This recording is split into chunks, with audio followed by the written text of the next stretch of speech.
Sodalite, I call Sodalite kind of like the stone of revelation because, well, for one, it obviously the throat chakra, but it helps connect your heart and your mind, which is why I call it the revelation stone, because sometimes people think only with their heart, sometimes people think only with their mind, but it allows you to connect the two so you can make sound decisions. So when you speak and you advocate for yourself, you're doing it in truth, and you're doing it as truthful as possible, basically, because you're not just leading with your heart, you're not just leading with your mind, but you're meeting it somewhere in the middle, and so it connects the two. So you can say it also helps heal a little bit of the heart and the third eye chakra, because it kind of brings those two together to, like I said, come to your truth, your inner truth, to advocate for yourself. It enhances self-esteem as well when it comes to communicating, and it helps you trust your inner self, that inner intuition that's going on in your third eye. It pulls the two together, like I keep saying. So it allows you to open your heart and trust your inner intuition to communicate with, you know, what needs to be said. Lapis Lazuli, I know I talk about as a stone of truth, and it helps enhance your communication. This one more so,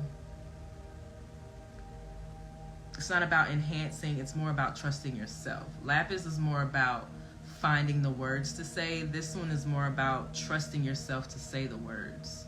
So that's kind of the difference between using Lapis Lazuli and Sodalite. So that's why I like Sodalite, because most of the time people know what they want. It's, do they trust themselves enough to actually say and advocate and go after what they want? So that's why I chose Sodalite over Lapis Lazuli. And then also, if you're a writer, you can use it to inspire you to write words in like a more eloquent way. This is a crystal that deals with communication with the throat chakra.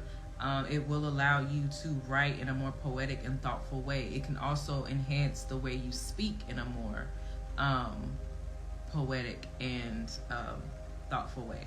So I actually really like Sodalite as well. I just love Lapis. Lapis is so beautiful. I love Lapis. So I'm more biased on probably the physical more so than the properties. But I also like Lapis because Lapis, it heals the higher chakras, the throat, the third eye, and the crown, because you know it's the stone of truth. I talk about that all the time, so I'm not going to reiterate that again. But they both have their pluses for sure. And this one helps the zodiac Sagittarius. Of course, like I say, it helps everybody, but Sagittariuses have a hard time. They lead with logic and not their heart. So this crystal will help them use both their mind and their heart. So